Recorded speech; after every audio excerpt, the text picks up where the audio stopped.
Hello नमस्कार दोस्तों, हमारे यूट्यूब चैनल स्मार्ट स्टडी में आपका बहुत बहुत स्वागत है।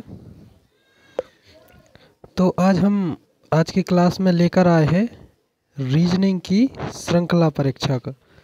श्रृंखला से संबंधित प्रश्न जो रीजनिंग में पूछे जाते हैं तर्क शक्ति के, वो हम इस क्लास में बहुत ही सरल तरीके से आपको समझाने वाले हैं, जिसमें लगभग श्रृंखला परीक्षा का पूरा ही टॉपिक क्लियर हो जाएगा। जो श्रृंखला से पूछे जाते हैं ABCD वाले, गिनती वाले, तो ये आपके पूरे क्लियर हो जाएंगे।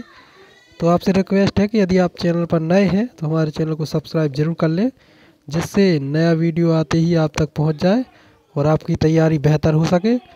तो चलिए बिना देरी के अब चलते हैं अपने वीडियो की तरफ। तो हमारा पहला प्रश्न है, जिसमें कहा गया है निम्नलिखित अंकों में श्रृंखला में क्वेश्चन मार्क के स्थान पर क्या आएगा। तो इसमें जो संख्या दी हुई है 2, 4, 7, 11, 16, 22 और यहाँ पर ये क्वेश्चन मार्क लास्ट में, तो क्वेश्चन मार्क के यहाँ पर क्या संख्या होनी चाहिए ये पूछा गया है। तो चलिए मैं आपको दिखाता हूँ। तो यहाँ देखिए आप 2 से 4 में कितने बढ़ गए, 2 प्लस किया, फिर 4 से 7 में कितने 3 प्लस हुए 3, फिर कितने प्लस हुए 4, फिर 11 से 16 में कितने प्लस हुए 5, फिर 16 से 22 में कितने प्लस हुए 6। अब 22 से हमें कितने प्लस होना चाहिए 7, कितने प्लस होना चाहिए 7 प्लस होना चाहिए। तो 22 में 7 प्लस करेंगे तो कितने हो जाएंगे, तो हो जाएगा यहाँ 29। कितने हो जाएंगे 29। तो देखिए बिल्कुल ही सिंपल है, हमें लॉजिक लगाना पड़ता है क्योंकि ये लॉजिकल ही सवाल होते हैं। तार्किक योग्यता, इसका नाम ही है तर्क लगाना। तो तर्क लगाना पड़ता है हमें कि जैसे आपने यहाँ इसमें से कॉम्बिनेशन देखना पड़ता है कि कितनी संख्या कम हो रही है, कितनी घट रही है, इस तरह के लॉजिक इसमें लगाने पड़ते हैं। प्रश्न 2 पर आते हैं। अगला प्रश्न है, निम्नलिखित में अंकों की श्रृंखला में कौन सा अंक गलत है। तो ये जो संख्या दी हुई है, इस संख्या में कोई एक संख्या है जो वो गलत है। कैसी है, गलत है, तो उसको हमें इसमें से ढूंढना पड़ेगा। बाकी सभी अंक इसके सही है। तो चलिए इसको हम सॉल्व करते हैं। तो इसमें देखिए आप 8 जो है, 8 से अपन ने 14 में क्या किया, 8 दूने 16, 2 का गुणा कर दिया, फिर उसमें से -2 घटा दिए तो बचे 14। अब 14 में अपन ने 2 का गुणा किया तो होगा कितने 28, 28 में से -2 किए 26 बचे। अब 26 दूनी कितने होने थे यहाँ पर 52, कितने होने थे 52, 52 में से अपन फिर 2 घटाते तो कितने बचते यहाँ पर 50। यही लॉजिक चल रहा है ना। तो यहाँ होना चाहिए था 50, कितना होना चाहिए था यहाँ पर 50। तो यहाँ पर जो 48 लिखा हुआ है ये गलत है, यहाँ पर होना चाहिए था 50।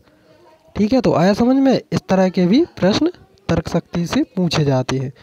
चलिए अगला देखते हैं।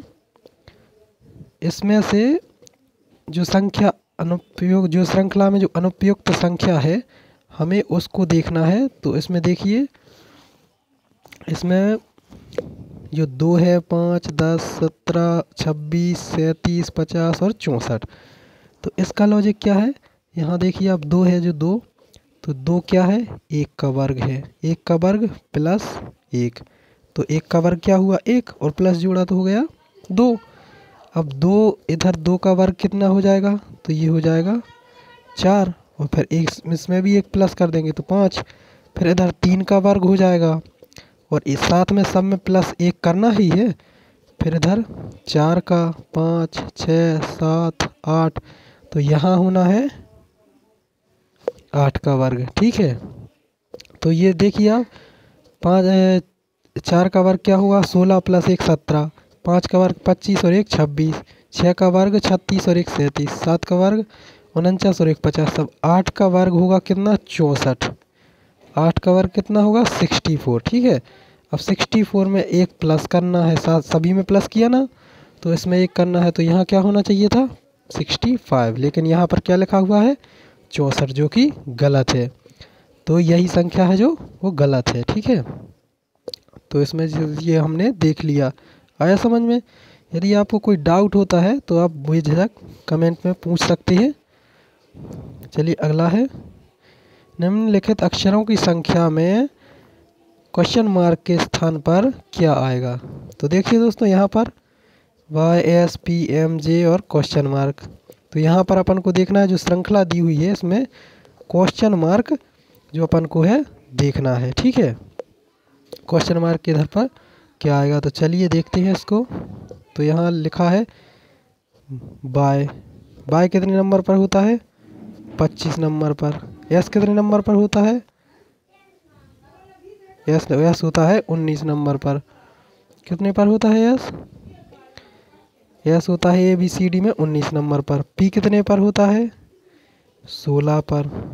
एम कितने पर होता है 13 पर। जे कितने पर होता है 10 पर। ठीक है, तो यहाँ देखिए 10, 3, 13, 3, 16, 3, 19, यहाँ पर कुछ गलत है। तो यहाँ पर जो है ये गलत लिखा हुआ है, तो यहाँ इसकी जगह पर भी होना चाहिए था, ये गलत मिसप्रिंट है। तो यहाँ समझ लीजिए भी है। ठीक है, तो अब देखिए ये कितने पर है, ये है 10 पर जी। एम कितने पर रहता है 13 पर। पी कितने पर रहता है 16 पर। एस कितने पर रहता है 19 पर। और भी कितने पर रहता है 22 पर। यानी यहाँ से इस तरफ के लिए हम क्या कर रहे हैं 3 कम कर रहे हैं, -3 हो रहा है। तो अब जे से -3 करेंगे तो क्या आ जाएगा, जी आ जाएगा। जे से माइनस किया 3 तो क्या आ जाएगा जी। तो ये हमारा क्या हो जाएगा, राइट आंसर हो जाएगा। तो क्वेश्चन मार्क की जगह पे क्या होना चाहिए, जी। ठीक है दोस्तों, बिल्कुल ही सरल होते हैं ये प्रश्न, बस थोड़ा समझने की ज़रूरत होती है। चलिए अगला प्रश्न है, निम्नलिखित अक्षरों की श्रृंखला में क्वेश्चन मार्क के स्थान पर क्या आएगा। तो यहाँ देखिए आप AZ, BY और CX। तो यहाँ क्वेश्चन मार्क में क्या होगा, तो चलिए इसको भी समझ लेते हैं। AZ, BY और CX, तो क्वेश्चन मार्क की जगह क्या, तो यहाँ आप देखिए A के बाद B के बाद C, तो C के बाद यहाँ पर क्या आना चाहिए D। ये तो सिंपल है, बिल्कुल सबको समझ में आ गया होगा कि यहाँ क्या होना चाहिए D। अब इसके बाद दूसरे अक्षरों को देखिए, Z के बाद Y आ गया, Y के बाद X आ गया, यानी इसमें एक संख्या पीछे हो रहे हैं। ठीक है, तो यहाँ क्या आ जाएगा, X के पहले ये आ जाएगा W। ठीक है, तो इसका जो राइट आंसर है वो क्या हो जाएगा DW। यहाँ पर क्वेश्चन मार्क की जगह पर आ जाएगा D और W। ठीक है दोस्तों, यदि आपको एक बार में नहीं आ रहा है समझ में तो आप दोबारा ज़रूर देख लें, लेकिन दोबारा में तो 100% आपको आ ही जाएगा। लेकिन मैं इतने आराम से समझा रहा हूँ सरल शब्दों में कि आपको बिल्कुल एक ही बार में समझ में आ जाएगा। चलिए अगले प्रश्न में कहा गया है, निम्नलिखित श्रृंखला में क्वेश्चन मार्क चिन्ह के स्थान पर क्या आएगा। इसमें कहा गया है P3C, R5F, T8I, V12L। और तो क्वेश्चन मार्क के इधर क्या आएगा। ठीक है, तो इसको हम सॉल्व करते हैं। चलिए देखते हैं, P से R कितना बड़ा है, P से R में 2 प्लस हुआ। ठीक है, R से S में कितना प्लस हुआ 2 प्लस हुआ।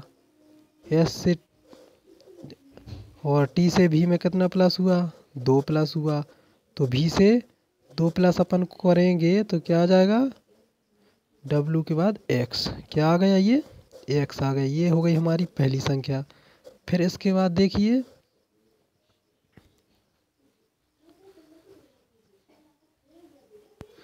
फिर इसके बाद ये आ गया, सॉरी ये आ गया पहली संख्या X हो गई। दूसरी में देखिए 3 के बाद 5, 5 के बाद 8, 8 के बाद 12, यानी 3 के बाद 2 बड़े। ठीक है, तो 5 हो गए, इसमें 2 प्लस हुआ। फिर 5 के बाद फिर 3 बड़े तो 8 हो गया। 8 के बाद फिर 4 बड़े तो 12 हो गया। अब 12 के बाद अपन को सीधा 5 प्लस करना पड़ेगा, तो कितना आ जाएगा 17 आ जाएगा। कितना आ जाएगा X 17। ठीक है, ये अपनी 2 संख्या निकल आई। अब इसके बाद लास्ट वाली C के बाद F, सी के बाद एफ में कितना प्लस हुआ, तो इसमें 3 प्लस हुआ। एफ के बाद आई में कितना प्लस हुआ, 3 प्लस हुआ। टी के बाद भी में सब में कितना प्लस हो रहा है, 3 3। तो एल के बाद अपन को फिर 3 प्लस करना है, तो इधर क्या आ जाएगा, ओ। ठीक है, तो इसका जो राइट आंसर है वो क्या हो जाएगा, X17O। ठीक है, ये हो जाएगा यहाँ क्वेश्चन मार्क की जगह पर। ठीक है, देखिए इसमें एक दूसरे का संबंध होता है, वो संबंध हमें देखना पड़ता है। चलिए अगला देखते हैं और देख लेते हैं। इसमें है निम्नलिखित श्रृंखला में क्वेश्चन मार्क के स्थान पर क्या आएगा। इसमें लिखा गया है E5, G7, I9, K11 और M13। तो क्वेश्चन मार्क पे क्या आएगा, तो चलिए इसको समझ लेते हैं।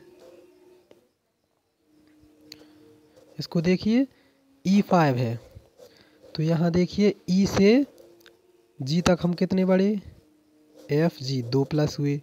G से I में कितने प्लस हुए, 2 प्लस हुए। K में 2, M में 2, तो 2 प्लस हुए। तो M के बाद अपन को 2 प्लस क्या कर देंगे, O कर देंगे।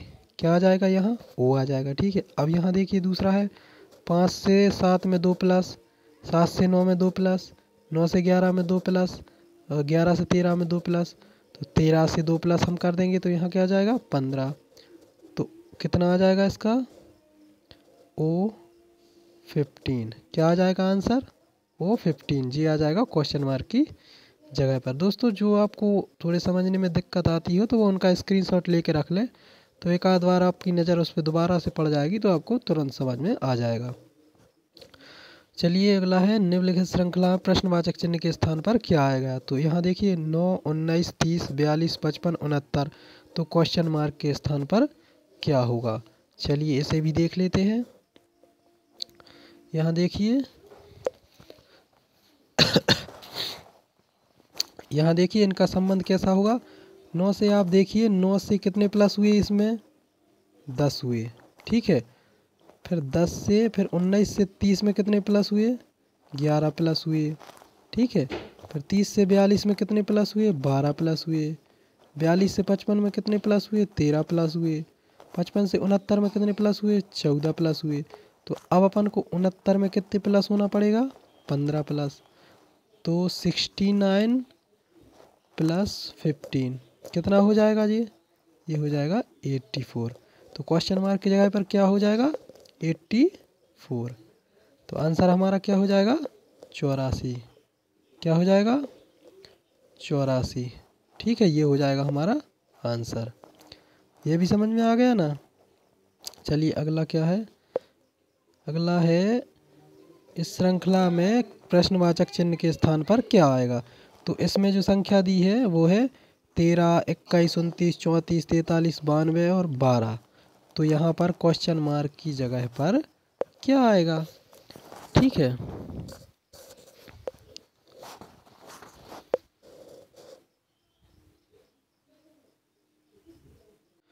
तो यहाँ देखिए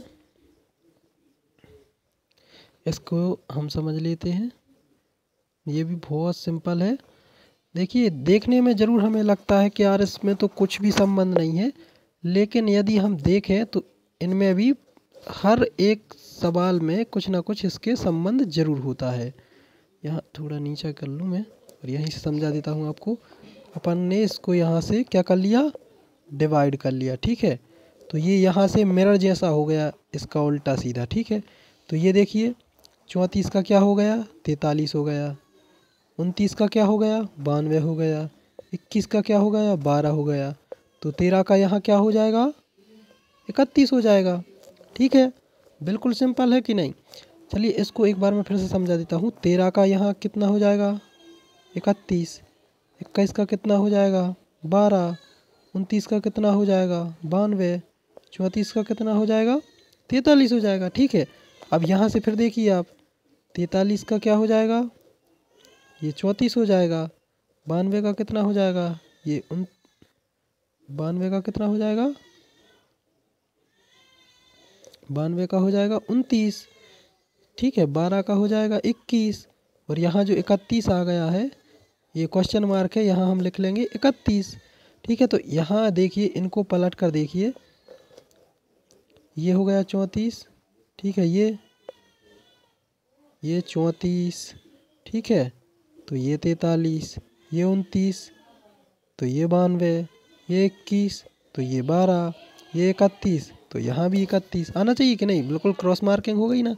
तो यहाँ पर मिरर साइड में थे तो यहाँ इसको बीच में से डिवाइड करके अपन ने अपोजिट कर दिया, ठीक है।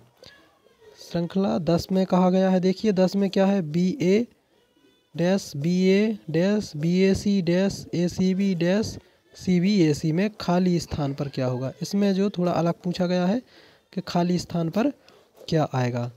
तो यहाँ हम ऐसी सिचुएशन में क्या करते हैं, ऐसी सिचुएशन में हमें 3-3 के जोड़े बनाने पड़ते हैं। 3-3 के जोड़े कैसे बनाएंगे हम, देखिए यहाँ देख लीजिए लास्ट वाले 3 जो देखें, लास्ट वाले 3 देख लीजिए, इसमें क्या है बी ए सी, ये 3 जोड़े ले लिए अपन ने, ठीक है यहाँ से। तो चलिए अब हम यहाँ से आगे से शुरू करते हैं। तो आगे अपन को सब जगह क्या करना है, बी ए सी बनाना है। तो यहाँ बी ए के बाद यहाँ भी अपन सी कर देंगे, ठीक है, यहाँ सी कर दिया, फिर बी ए के बाद फिर यहाँ सी कर दिया, फिर बी ए सी यहाँ लिखा ही है, फिर यहाँ क्या करेंगे, यहाँ कर देंगे हम बी, तो ये हो जाएगा बी ए सी। फिर यहाँ बी डॉट सी लिखा है तो यहाँ हम ए कर देंगे, तो ये बी ए सी हो जाएगा। तो ये टोटल कितने हो जाएंगे, देखिए मैं आपको बना के बता देता हूँ, बी ए सी, ये सी बी ए सी हो गया, एक ये हो गया, ये इधर आ जाए, चलिए देखिए बी ए सी एक ये हो गया, फिर बी ए सी एक ये हो गया, फिर एक ये हो गया, फिर इधर बी आ जाएगा तो एक बी ए सी एक ये हो गया, फिर इधर से बी ए सी एक ये हो गया, फिर बी ए सी एक ये हो गया, ठीक है ना। तो ये ऐसा ऑप्शन आएगा कि इनमें से 3-4 ऑप्शन दिए होंगे, उनमें किसी में लिखा होगा सी ए बी सी सी, मतलब इन जगहों पर कौन सी वो आएगा। तो यहाँ पर क्या अपन को जो ऑप्शन में लिखा होगा कौन सा, जिसमें लिखा होगा सी सी, यहाँ आएगा सी सी सी बी, यहाँ आ जाएगा बी और फिर आ जाएगा ए आ जाएगा। तो जिस ऑप्शन में ये वाला लिखा हो तो हम उस पर टिक कर देंगे, ठीक है। चलिए अगला भी देख लेते हैं, इसमें ये भी ऐसा ही है। तो इसमें ट्रिपल ए डॉट फिर डबल बी फिर डॉट फिर डबल ए फिर डॉट फिर बी फिर डॉट फिर B triple A dot B. तो देखा अभी मैंने आपको बताया था कि इसमें श्रृंखला में हमें क्या करना चाहिए, 3-3 के जोड़े बना लेने चाहिए, ठीक है। तो इनके 3-3 के जोड़े कैसे बनेंगे, आगे से देखिए, आगे क्या है, पहले क्या है 3 ए है, फिर डॉट लगा है, तो डॉट जगह के बाद फिर 2 बी लिखे हैं, तो एक इधर भी बी लिख देंगे हम, तो तीनों बी ए हो गए। फिर क्या है, फिर डॉट लगा है, फिर 2 ए लिखे हैं, तो यहाँ भी हम ए लिख देंगे, तो ये भी तीनों हो गए। फिर बी है, फिर डॉट है, फिर बी है, तो इन दोनों के बीच में भी बी आ जाएगा, ठीक है। फिर तीनों ए है, फिर डॉट है, तीनों ए हो गए, फिर डॉट, फिर बी बी, तो यहाँ भी बी आ जाएगा। तो देखिए आप 3 ये हो गए, देखिए 3 ये 3 ये 3 ये 3 ये 3 ये और 3 ये। तो इसमें कौन से ऑप्शन हो जाएंगे, जो राइट होगा वो बी ए बी और बी, ठीक है, ये ऑप्शन इसमें राइट हो जाएंगे। तो ऐसे ही हमें इनको 3-3 में डिवाइड कर लेना पड़ता है, ठीक है। तो दोस्तों हमने इस वीडियो में रीजनिंग के जो श्रृंखला परीक्षा श्रृंखला सीरीज होती है, सीरीज से उसमें जो प्रश्न आते हैं उनसे कुछ महत्वपूर्ण प्रश्न लिए थे, क्योंकि इनके लिए तो याद करने से कुछ नहीं होता, इनको तो समझना ही पड़ता है। तो मैंने समझाने के लिए जो प्रश्न लिए थे वो मैंने आपको बहुत ही अच्छे से आराम से सहज अंदाज में आपको समझा दिए, और मुझे आशा है कि आप सभी को समझ आए होंगे। तो पूरा वीडियो देखने के लिए बहुत बहुत धन्यवाद आपका। और यदि आपने वीडियो अभी तक लाइक नहीं किया है तो लाइक ज़रूर कर दें और अपने दोस्तों के साथ शेयर करना ना भूलें। और यदि आप चैनल पर नए हैं और चैनल आपने अभी तक सब्सक्राइब नहीं किया है तो चैनल को सब्सक्राइब जरूर कर लें, जिससे आपको नया वीडियो आते ही तुरंत मिल जाए। तो दोस्तों आशा है आप सभी बेहतर पढ़ाई कर रहे होंगे और अपने माता पिता का नाम रोशन करेंगे और आपका सपना पूरा करेंगे। तो इसी आशा के साथ जय हिंद, जय भारत, टेक केयर, मिलते हैं नेक्स्ट वीडियो में।